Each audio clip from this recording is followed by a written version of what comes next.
कौन हो पारे स्थिति केते भयंकर हो पारे ये बात्या। नमस्कार। आज्ञा प्रथमतः कथा हूँ बात्या सब भयंकर आपणकर कौन सी बात्या को आप लाइटली नहीं पारे सेमती किसी मुझे देखे बहुत समय सोशल मीडिया रे कथा उठे छोट बात्या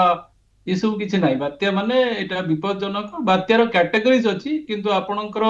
जो आमर स्टेज रोची गभीर अवपात परे परे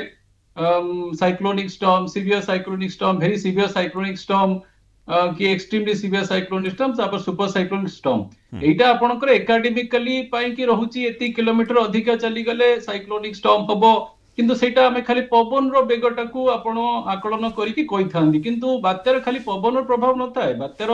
जुआर रो प्रभाव थाए प्रबल वर्षार प्रभाव थाए थंडरस्टॉर्म रो प्रभाव थाए बात्यार बहुत प्रकार प्रभाव थाए किंतु जेहेतु हमें गोटे पवन गोटे क्राइटेरिया नैचु आम मन सब थाए कि पवन 100 किलोमीटर तार से किछि नुहे किंतु सेटा नबाटा ठीक नुहे सब बात्या होची विपदजनक बात्या ताकू इक्वल इंपोर्टेंस देकी हमको प्रिपेयर हेके रहया पड़िबो जेंति काली डिस्कशन हमें करिथिलु जे कहउथिली जे ओडिशा आउ आंध्र प्रदेश ए जो सिस्टम रो पिक्चर रे रहिबे अप टू शेष पर्यंत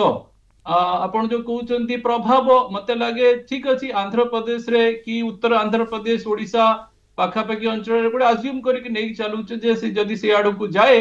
ताहले भी ओडिशा रे वर्षा रहिबो।